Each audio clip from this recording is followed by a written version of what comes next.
The Avs take both games at home in a 2-0 series lead. They've played 6 games in the Stanley Cup playoffs thus far, Mark Springer, and they have won all 6 of them. John Hines panics. He pulls Jesper Wallstedt from the net. He benches him for game 2 in exchange for Philip Gustafsson, however you want to pronounce it. And he promptly lets in the first 2 shots that he sees since his last start on April 13th of this year. His last 3 games that you saw in the regular season, he let in 5 goals and 4 goals. The first 2 shots go in, and that basically set the tone for another Avs win, man. They were in complete control this evening. I know there was a Kirill Kaprizov goal 6 seconds after the Avs scored, which is the quickest answer goal in playoff history. Outside of that, man, ho-hum, cruise control, and the Avs are up 2-0. Yeah, okay, the Wild made a couple plays. That angled boards pass to Kaprizov off the face-off following the Natchez goal, which was a work of art from McKinnon and Natchez in its own right. Look, Kaprizov's a talented player. Hartman and Zuccarello are solid players who kind of get that puck to him. Okay. This was this the most complete Avalanche playoff win since they won a cup? I mean, that felt different. Like, that felt like, and yeah, look, you're facing a good opponent. Minnesota made a couple plays and they outshot Colorado. Did they finish this game out shooting them? I know They were for the bulk of this game. Yeah, they by 8, 31-23. Okay, fine. Look, Scott Wedgwood made big saves. Scott Wedgwood made huge saves on the PK. That was one of the big differences in this game. But overall, man, I mean, that's a 5-2 win. They had an answer for everything that Minnesota threw at them. That's as complete. I mean, they don't allow 6 goals tonight. That's as complete of a playoff win as I can remember for this team since they won a Stanley Cup. That was excellent. Again, it felt in control. You mentioned the special teams. The Avs continue to be excellent on penalty kill. They have not given up a power play goal yet in these first 2 games. And lo and behold, the terrible Avalanche power play all season long, they are clipping at 50% in this series, man. The power play looked excellent this evening. Sure, sometimes that it didn't look great. Like the final power play of the game was not awesome, but I thought they had grade A opportunities on 4 of the 5 opportunities that they had tonight. 2 goals go in. Nice little bumper pass from Nathan McKinnon. He gets his one-time goal as well. But this was complete. I agree with you, man. The Avs didn't panic. They never got goaded into the physical crap at the end of the game in terms of like high sticks and cross checks. Nathan McKinnon absolutely laid the hammer on Matt Boldy. When Nathan McKinnon wants to play physical, man, he's every bit as Peter Forsberg as you want him to be. Yeah, let's see. Someone in the comments just said that Minnesota fans, thought that was like dirty and obviously you look at what happened with, there was the McKinnon and Rupe Hintz play. I was actually Dallas, but that was just a tangle up. Look, I thought that was a clean hit by McKinnon, to be honest with you. I thought it was to the shoulder. I don't think he extended high. I think that was a case actually of Boldy laying on the ice as long as he did. Boldy was flopping a little bit tonight. I don't know if he flopped on that hit, but he flopped on a huge hit. The Cale Makar glove to the face, and he snaps his head back like he's playing basketball or soccer. Yeah, and look here in the chat, Boldy took it to the chin because Boldy was like bent over. And, McKinnon comes in at an angle in which, like, if Boldy's upright, that's right in the stomach. That's right in the ribs, right in the side. Okay, whatever. Didn't matter. It didn't matter at all. Man, I think the power play was just playing possum this year. But you could see the signs, because how do they get that first power play goal, that Gabe Landeskog power play goal? It's Natchez high left to McKinnon low left, slot to Landeskog. I mean, when they post All-Star break, moved Natchez high right and McKinnon high left for Natchez and low left for McKinnon, you could see things were starting to change. That was tic-tac-toe, get the hell out of here. And then the cross-ice pass from Nazem Kadri to Nathan MacKinnon for his power play goal, and he kind of goes against the grain, far side instead of his usual kind of short side to try to beat the moving goaltender. If he's hitting far side like that, and of course the goaltender is going to anticipate short side on a Nathan MacKinnon one-timer going cross ice. But great cross ice pass by Kadri. Kadri looks like, those extra days off. Once again, we saw it in game 1 and we saw it again here tonight that his finger looks great. He looks like he's ready to go. Marty Necas finally got loose. What a two-man game. Forget Jokic and Murray. It's Necas and MacKinnon. That two-man game on that play was tremendous. Nick Waz scoring for you. Valeri Nichushkin gets an empty net goal that was extremely well deserved from damn near, from 3/4 of the ice. Yeah, man. I mean, that was Wedgwood again. Excellent defense. The Sam Malinsky, Brett Kulak pairing to me.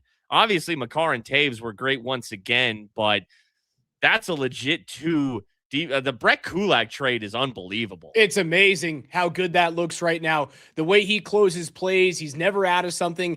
I thought he did a decent job on the Johansson goal that goes in terms of trying to keep that puck to a cold area. Unfortunately, he's not able to get a stick on it from below the goal line, and then it gets into a grade A spot. He's been awesome, dude, and he just gives you this flexibility of being able to play 5 or 6 different pairings if you really want to, right? I can't give Chris McFarland enough credit for finally pulling the trigger on the Sam Girard trade. He's long, he skates well, he closes plays quickly, he is solid net front in terms of defending. You know who I thought had a good game? I know he kicked Kirill Kaprizov in the balls, and he's probably going to hear from the player safety department in terms of a fine after that. Thought Brent Burns bounced back wonderfully this evening.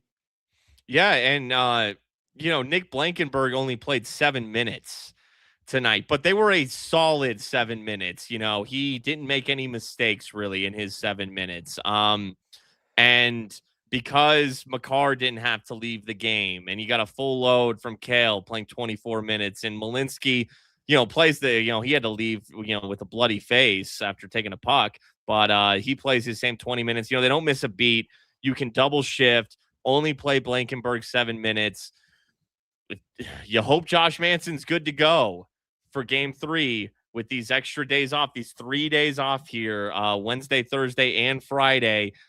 Does Joel Eriksson Ek play? Does Jonas Brodin play? Perhaps, but you're also maybe getting Josh Manson back if you're the Avs. And, I mean, mom's recipe is right there for him, Raj. Where, think about Minnesota, both these games coming up on their home ice. The Avs they're gonna be favored. I think they'll be road favorites in both these games, even if they drop game 3. That's a big ask for Minnesota to hold this serve coming up here. I mean, they were not the Nuggets. This was the exact opposite of the Nuggets. They took care of business in game 2, put themselves in a position to just steal one in Minnesota. Do things change when Eriksson Ek plays and Brodin plays? Perhaps yeah, things will change. The series gets harder if that happens. Sure. So look, maybe mom's recipe, the winning in 5, it's, maybe this is 6 or 7. It felt like it would be from the start, right? Since before the playoffs even started, forecasting this, whoever you're playing, Dallas or Minnesota matchup. But my goodness, once again, look, Matt Boldy and Kirill Kaprizov, they're just not playing like Nathan MacKinnon and Marty Necas. Hughes is playing well, but Cale Makar exists. And I think depth-wise, you're getting more from the Avs D-core than you are from the Wild D-core. And as far as their goaltending decision tonight goes to go with Philip Gustafsson, I don't think it mattered. I get the decision, hey, you lost a 9-6 game, especially on the road. Let's go to Gustafsson, who got the bulk of the starts for you this year. I'm not letting him off the hook. I'm not letting John Hines off the hook. If I was a Wild fan, I would be absolutely livid. It was a complete panic move from John Hines to look at that fever dream of a game where goals were just going in everywhere. No one knew how to defend. It was a complete panic move, a move of a guy, have not been there, have not done that. And he went, oh no, go play that guy. And he took his best goaltender off, and now the first 2 shots of the game go in. It completely changed how that game felt. And it was a backhand that went in on the first shot of the game. I know the second one is a power play goal right on the doorstep, but it can't feel good. It was a complete and total panic move from John Hines, and I think it cost his team the series. Because now what do? Do you go back to Wallstedt in game 3? I think so. I think you do, because he is the better goaltender. That kid's legit. You know, dude, he fucked it up. He bungled this so bad. Yeah, I mean, Wallstedt just ran into an absolute wagon in game 1. I know that some people are trashing him. I actually thought like the Avs shots were just like elite in game 1. Hey, this popped up. Spring, I understand you being politely cautious, but come on now, it's already over. Oh no, Did you listen to show 1 where, you know, I mean, look, I really think 5 is most realistic right now, but like, come on. Like a sweep is very much so there. Now, who knows? Like if Joel Eriksson Ek and Jonas Brodin play, it does change things. I wouldn't have gone to Gustafsson tonight. I would have stayed with the goaltender who just beat Dallas in 6. Yep. And had the second best save percentage behind Scott Wedgwood this season, and is I think he's a future Vezina Trophy winner. I really do. I think he'll be in the conversation without a doubt. Gustafsson is a good goaltender, but he did not have the season that Wallstedt did. And Gustafsson's been there, done that. He is who he is. Wallstedt has a ceiling to him. What I will say, though, is because it was a road game and because it was such a wonky game 1, if there was a moment to put Gustafsson in, this would have been it. But I don't think you can go back to him now. I'll say that. You have to ride Wallstedt if you're Minnesota the rest of the way, no matter what, because Gustafsson does not have the juice. He does not have the answer for this Avalanche offense. I know Wallstedt is a rookie, but it takes talent. It takes pure talent to try to rise above and just get to another level to make elite saves on the Avalanche. Wallstedt has that potential. You just have to trust that the rest of the way if you're Minnesota. But look, Bednar's stuck with Wedgwood. You know, Wedgwood allowed 6, and Wedgwood responded. Maybe Wallstedt would have responded tonight, you know, because he's that type of talent. So you're right, Raj. You can look at that and say that was an odd decision. I thought it was a panic move. Some questions here from the chat. When's the last time the Avs won a playoff series at home? It was 2008 in a 6-game series against these Minnesota Wild was the last time that the Avs clinched a playoff series at home. Here's the other question here. The Avs won 6 straight in 2021 and then lost 4 straight to the Vegas Golden Knights. I need you guys to remember all the way back to that series. I think Spring and I remember it very, very well, right? We're going into our 7th year, our 7th postseason now together on Between the Pipes here. That game 2 was drastically different than what happened tonight. If you guys remember the game 2 victory, it was the overtime winner on the power play for Mikko Rantanen. The Avs were up 2-1 after the first period with 2 power play goals, if I'm correct. It was either 1 power play goal or 2 power play goals. They're up 2-1. And then the second period, Riley Smith ties it up. And the third period, Colorado was hanging on for dear life. The entire third period, the entirety of overtime, and then somehow, some way they get a power play and they end up scoring. I remember doing that post-game show with you, and Spring goes, Vegas just found something. Like, it's up 2-0, and Vegas found something that game. Watch out. And they come back and they win 4 straight games. Mm-hmm. Obviously, the Ryan Graves turnover in the overtime winner for Mark Stone. But the end of game 2, it was not the same feeling as right now. Colorado feels like they are in complete two-handed bully control of this series. It did not feel that way against Vegas in 21. No, you, bro, that is hilarious because you went exactly where I wanted to go. They're 6-0 in the playoffs, and you know the last time they were 6-0 was that season, sweeping the Blues and then winning the first 2 against Vegas. But you're right, that was an overtime win against Vegas at home in game 2. And it was a don't blow it type win. It was a hold on for dear life, but you could feel the momentum maybe switch despite getting a win.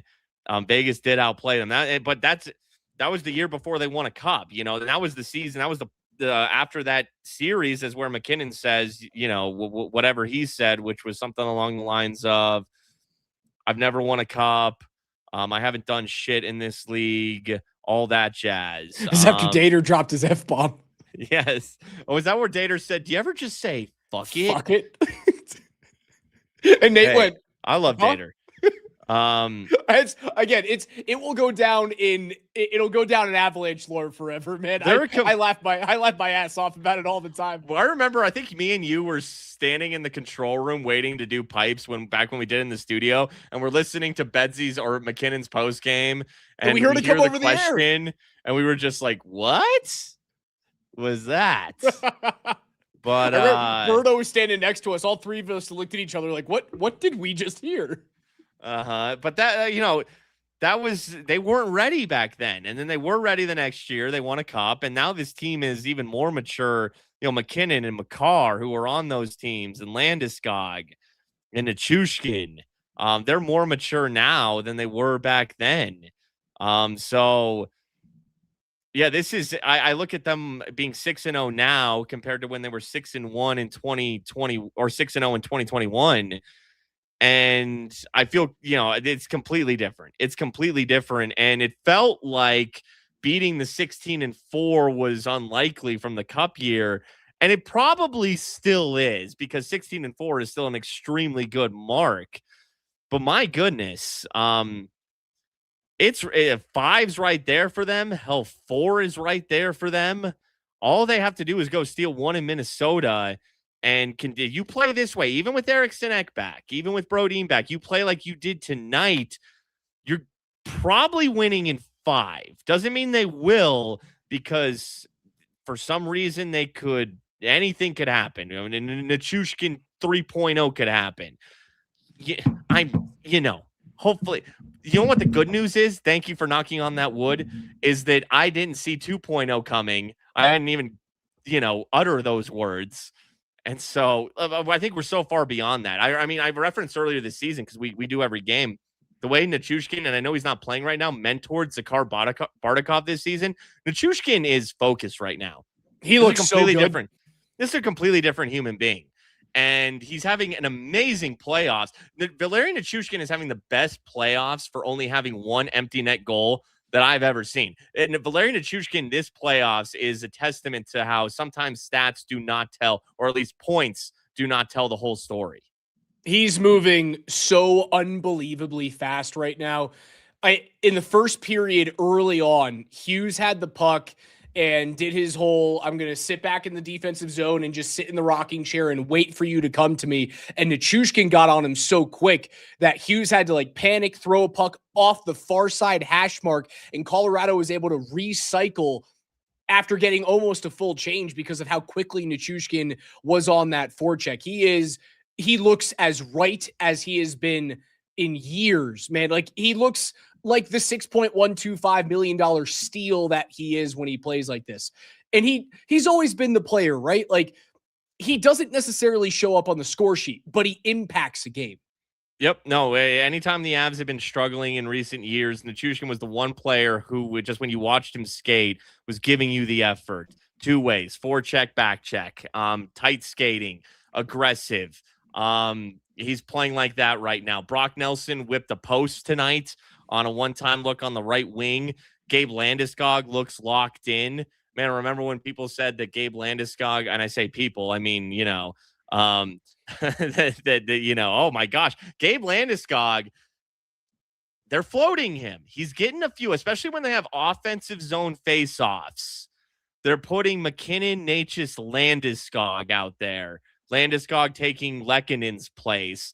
Landeskog primarily playing on that second line, which was so good in the Dallas series last year, with Nelson and Nichushkin. But when they feel like they have an offensive zone look, or they feel like they want to give you, what have you called it, Raj? The black line.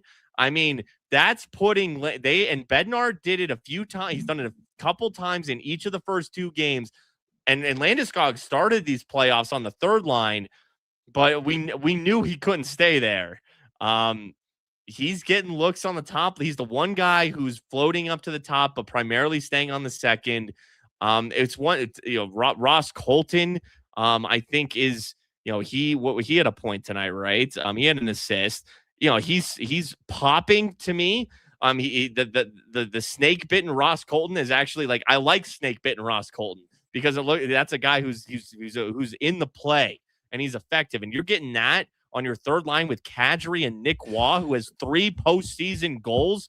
I mean, Connor Drury and Parker Kelly punching dudes and refs and not giving a fuck is the exact type of attitude that this team needs. Again, I said it after game 1, and it showed even more so that the 12 forwards are just rock solid. They really are. And dude, I'm not going to miss that first round pick in 2027.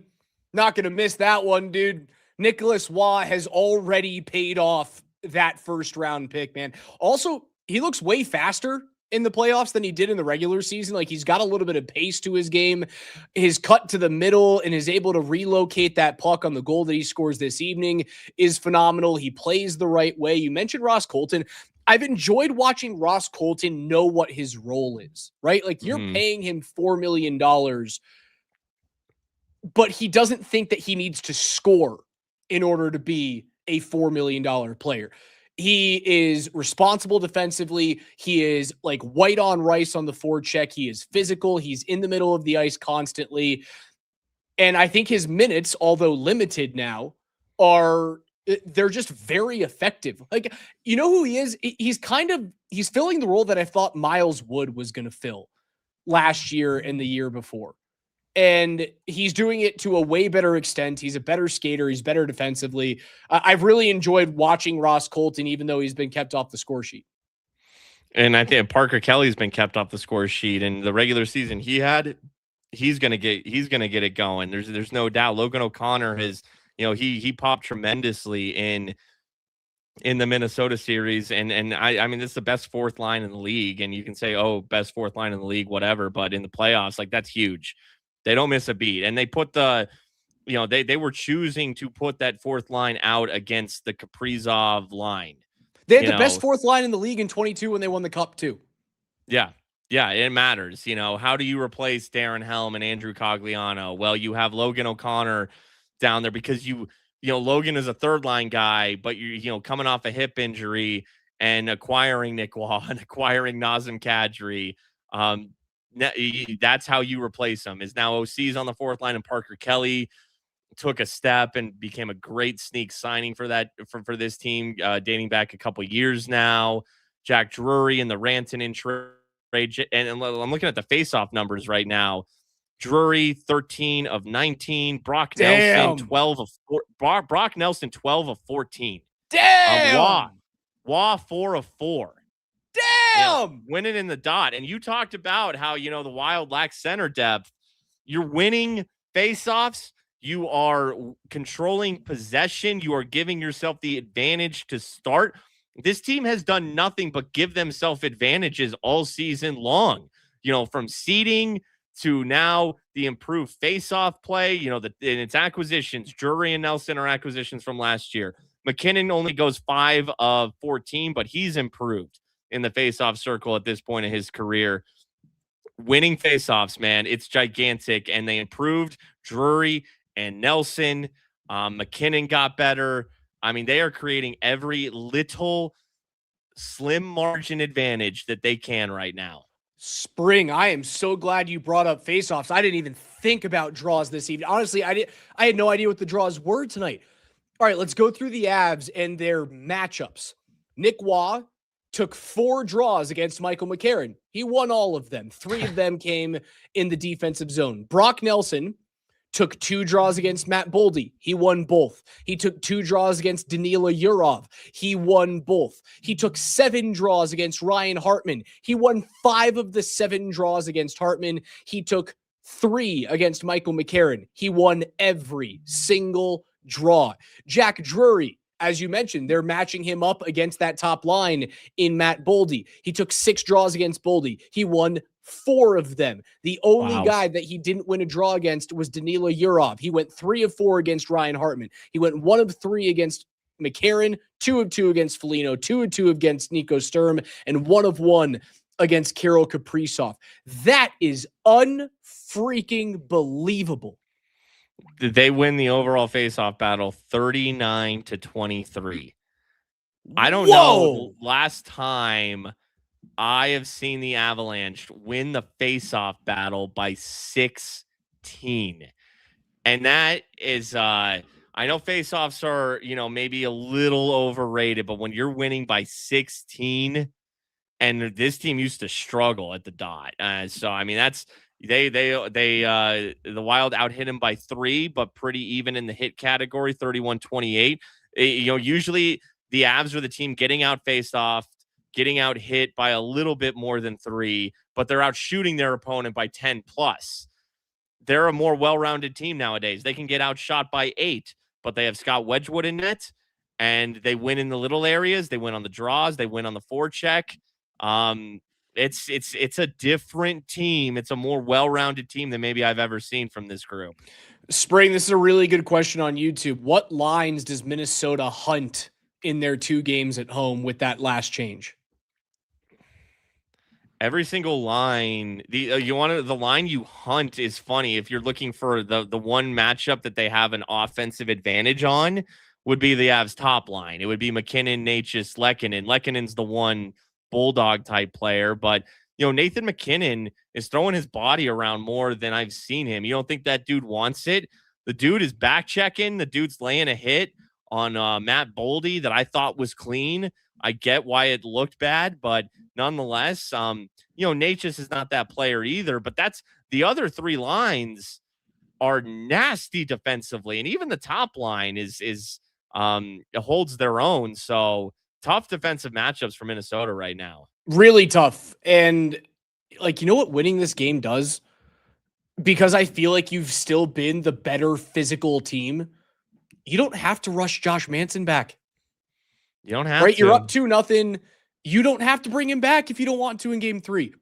You can win right now the way that you're playing in this series without him. So if this is a question as to whether or not he can go on Saturday, and it's like this game time decision, will he, won't he? I think you approach it with caution, right? You need Josh Manson deeper into the playoffs. I'm not saying the series is over, but you do have to plan like that as a coaching staff. Is like, okay, we've proven that Nick Blankenberg can play some nice minutes, and Bernsey when we mix up some lines and get Kulak alongside Malinsky, or maybe some minutes with Malinsky and Cale Makar together, Kulak and Jonathan Taves as well, or Jonathan Taves, Devon Taves rather. I think they've shown that they can probably take a chance in game 3 if he's close and allow him some more time to get back and healthy, so that there's no guarantees in this life, or certainly in sport, but you kind of get closer to a guarantee that he'd be healthy in a West Final and a Stanley Cup Final, which is what you really need him for. No, you can. Even if Eriksson Ek and Brodin are back, and even on Minnesota's home ice, they're still the better team. And we're just look, Josh Manson's a great player. We're just talking about Josh Manson here. They can hide Nick Blankenberg. You're hoping that nobody leaves. I think Blankenberg had to play a few extra minutes because of some of the flux that was going on there, with Makar leaving for a bit, Malinsky leaving for a second. If that doesn't happen, you can play Nick Blankenberg 7 minutes. And he does give you a little bit of an offensive pop. And as long as he's responsible, those 7 minutes you can get through. But you also you want to close this out as soon as possible. You're right. You're right. I don't want to tempt fate. So if he's ready to go, by all means go. But if it is a question and you're like, sure, he could use another couple of days, I'm comfortable just putting out the same lineup they have for the first 2 days because they've shown that they can win with this lineup in crazy open hockey, and they can also win with this lineup in a game that was honestly just like it was a sober hockey game tonight, right?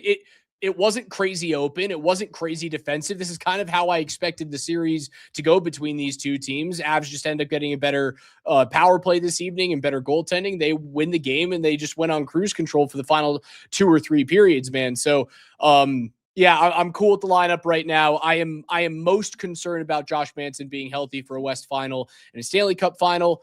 But if he is ready to go, by all means, put him back into the lineup. Saw a question: what happened on the Wild second goal? It was a turnover, or is either a turnover behind the net, or just simply got to a player who's in the middle of the hash marks. It hit Scott Wedgwood on the shoulder. Yeah, whoever the forecheck, who was the forechecking player lost his battle is all that was. Was it cool or back checking? Kulak, I'm almost positive Kulak was behind the net. Kulak, which is a shame because Kulak's been excellent defensively and had 2 assists offensively in this game. He just lost the battle. Keep in mind, Minnesota's good. Minnesota's good. They're going to win some battles. Yeah, and Parker Kelly was like right there. The puck jumped over his stick. He probably crashed down a little bit too quickly instead of staying on Johansson. There were 2 Wild players going toward the net there, and I think that Parker Kelly saw the short side pass happening, and he probably should have trusted that Brent Burns was there with his long enough reach to disrupt that, and he should have stayed on Johansson. That's fine. I think the way bigger defensive breakdown was the Kirill Kaprizov goal 6 seconds after the Natchez goal, and that was 100% on Cale Makar. Like 100%, that is Cale Makar's fault. Well, but when you're getting this like a pool, like that's like a pool shot, off the boards, perfectly angled to kind of lead, and Kaprizov does a good job of staying on side there. I mean, you fall asleep for half a second because the building's electric. You just scored. You're thinking, no way are they going to get some little pass in that area, but they did. And yeah, every second, every moment matters. But yeah. Also, look, is that like the first time 5-on-5? Does that even count as a breakaway? It's a mini breakaway for like, a tenth of the ice, but that's like the first time in these playoffs that a player has gotten beyond the defense 5-on-5, and Wedgie had to be in a little mini breakaway situation. And that's not, anyone the Kings have to offer. That is Kirill Kaprizov. Yeah, Kaprizov there's a reason why he's paid $17 million. He is an elite goal scorer. You can't give him up breakaways. I just thought that, and you are right. Can't remember the last time they gave up a 5-on-5 breakaway in the postseason. I know they did it in the Kings series. You talked about it. DJ Smith talked about it. I don't think they gave up one in game 1. It's funny. 6 goals were scored. None of them were on the breakaway. I think that was the first defense, and it came off of a face-off at center ice. It was weird. Again, Cale surfed too far at that point. Right off the draw, you're kind of man on man, and McKinnon had Ryan Hartman. He was right on Hartman in the middle of the ice, and for some reason, Makar came over that golden line in the middle of the ice and tried to double up on the puck carrier, and he leaves the most dangerous person on the ice in the most dangerous spot on the ice in the middle. It was Cale just simply missing an assignment. He knew it. He tapped Wedgwood on the pad. But that was the only brain fart that the Avs had the entire evening. Again, I think it was just it was a comfortable hockey game for them. They look comfortable so far through 6 games in almost every situation. You want to hear from some players before we get out of here, Spring? Yeah, let's do it. All right.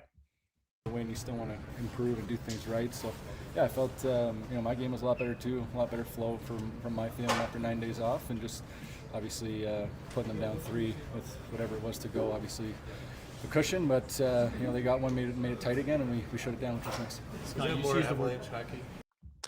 That's the first from Scott Wedgwood this evening. I've got a whole bunch from the locker room that DMAC has sent us. After game 1, regardless if you win or not, there's always things you can improve on. And, to a man, just, mirror everything, I think, contributed a little bit to 9 days off and a little bit of our minds, being a little bit off detail. But, obviously you guys step up, play a tight game, don't give them a ton of room. And I think, all 60 minutes, both ends of the ice, I think everything was really good for me. One more from Scott Wedgwood, Spring.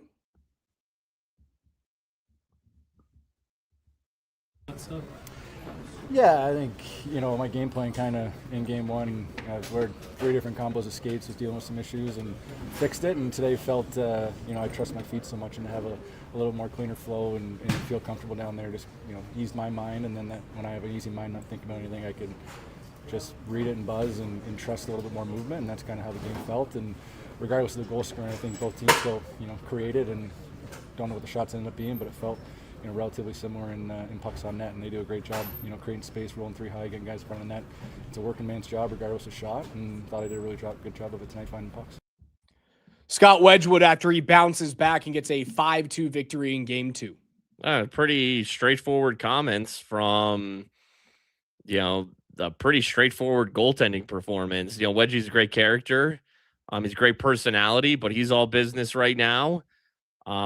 He's all business in net. They're dialed in right now, man. They're just absolutely dialed in. And something you mentioned before we heard from Scott Wedgwood there, back to the Kaprizov goal, ties it at 1. Well, then they get a power play goal, and then Waugh scores. They go up 3-1. They answered. They responded. They didn't let anything turn into something more. They're down 4-3 in game 1. They answer very quickly. They tie it back up.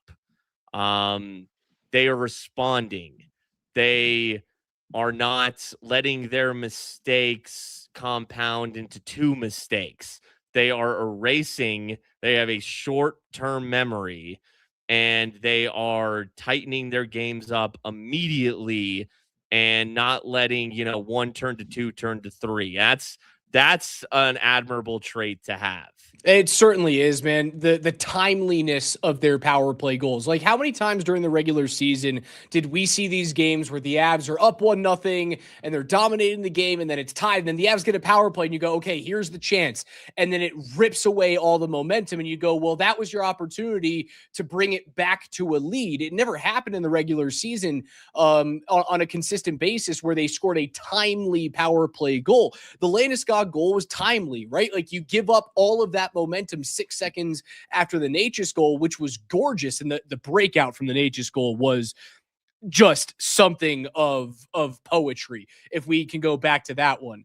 But they scored a timely power play goal. And then Minnesota, the final 5 minutes of that first period, Spring, Minnesota dominated the final 5 minutes of the opening frame. And Scott Wedgwood, to his credit, calm, cool, collected, shut the door, 2-1. You get to reset, and then you come out and you score a minute and 20 seconds in with Nick Waugh, and it kind of felt like the game was over at that time. Let's hear from Cale Makar. And do your job when you're asked to, and we're fortunate that everybody right now is coming together on the back end. After game 1, Gabe said that was Cale Makar doing Cale Makar things. What is Gabe doing Gabe things in your mind when you think of Gabe, what he gives this team beyond just scoring? Yeah, I felt like tonight was a marquee kind of landing game. I felt like he was really tenacious on all areas of the ice. And just whether it was forechecking and even around the net, he was finding different ways to get there and get the puck there. So I felt like his patience tonight was really good, and felt like he was just contributing everywhere, and that's great to see. So. Cale Makar after the Avs win 5-2, Mark Springer. Is he his little playoff beard there? Yeah, he's got a little bit more than he did when he was a young pup. Hey, he's evolved beyond the little peach fuzz mustache. Yes, there's a little bit of like a chin strap going on. He's got a little strip that wraps around. Attaboy, Cale. Man, this is adult Cale Makar that we're getting here.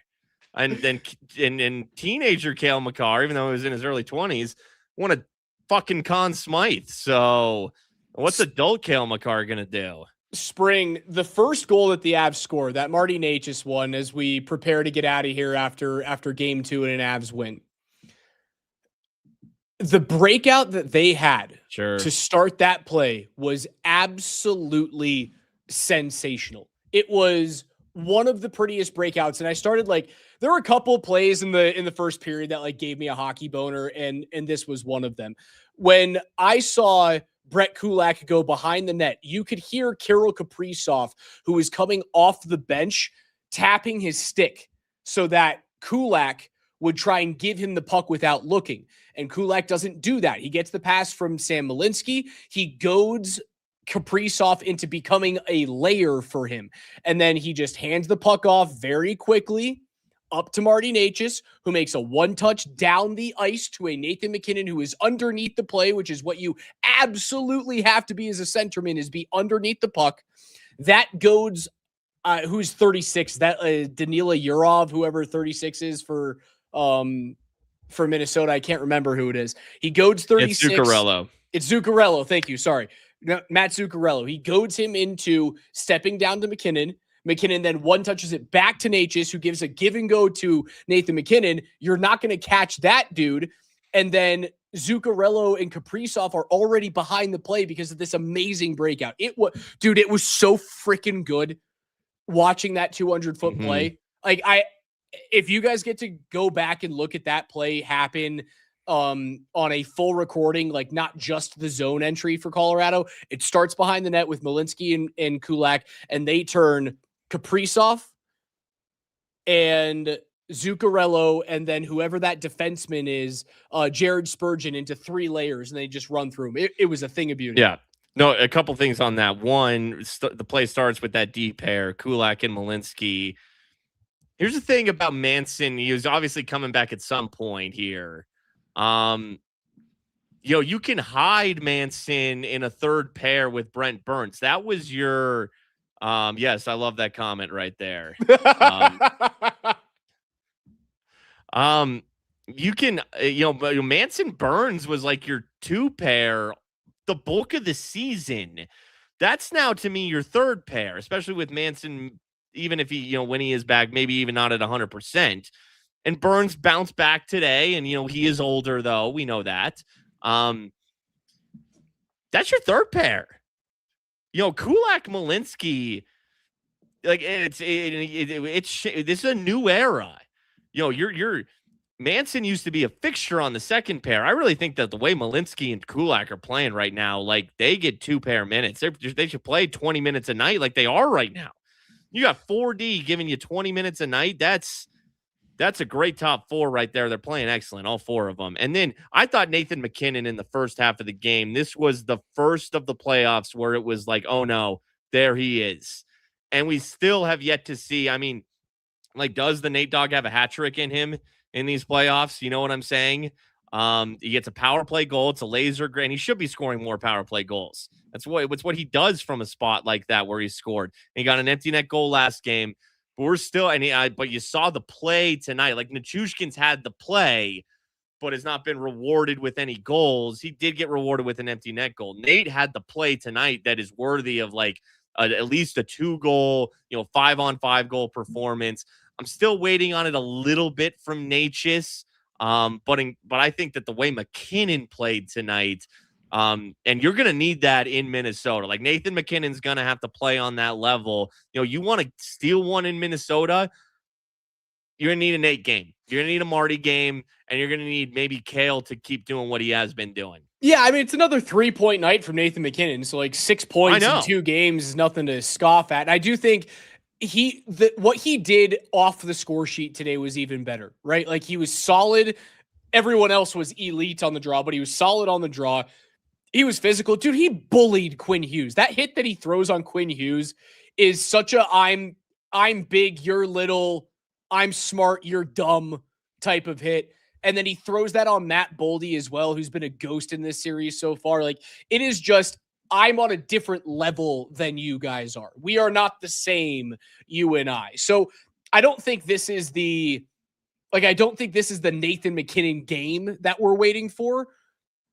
But Nathan MacKinnon was the most dominant player on the ice tonight. Well, it was, and all I'm talking about is, 5-on-5 goals where Nate does something where you're like, oh, no, what a goal, everything else was there. And so, the finish is going to come, the 5-on-5 true finish is going to come. And Okay, I mean, he had the best 5-on-5 regular season since Lemieux, I think it was. Yes. So, I mean, the 5-on-5 is going to come. And like, it was there tonight. Like, that's the thing about this sport, right? Is like, to me, grading Nathan MacKinnon tonight was like a 9 or a 10, but he scores one power play goal, and I still think games are won 5-on-5, and it showed all the signs. Like, Nathan MacKinnon anytime goal on Saturday feels like a pretty good wager to me, because he looked like he was moving tonight. Saw in the chat, Nick Waugh for Conn Smythe. Did Wedgwood? I think Wedgwood just even the gap. I don't think Nick Waugh's winning it, but I think Wedgwood maybe even the gap a little bit with Makar. The odds right now, Nathan MacKinnon plus 360 leads all skaters. Frederick Anderson, the goaltender for the Carolina Hurricanes, is at plus 650. Cale Makar plus 800. Stankoven plus 850. Sebastian Aho plus 1500. Wedgwood plus 2200. Man, I mean, then there's a reason Nate's still favored, because right now I would give it to Makar. But that goes to show that this is a mini season. And we're only 6 games into what is a mission 16 wins. So you got at least 10 more of these things.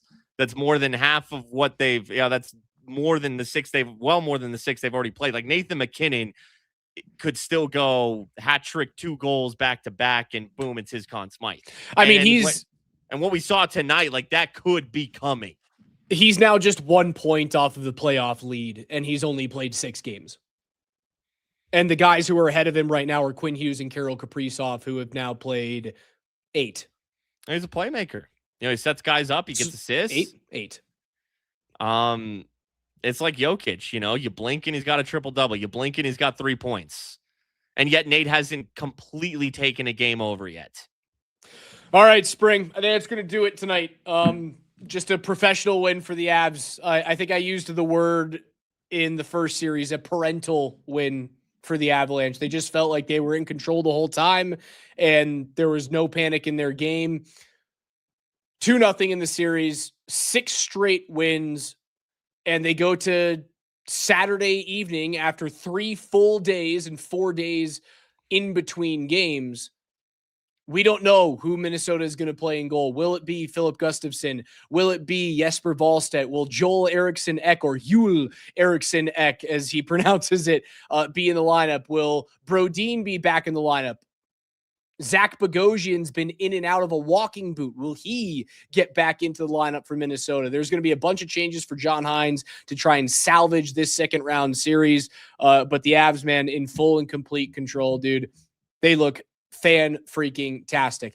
We're gonna be off until Saturday. But it's gonna suck not talking to you guys for a while. But for some reason, the NHL has like 4 days off in between its best series.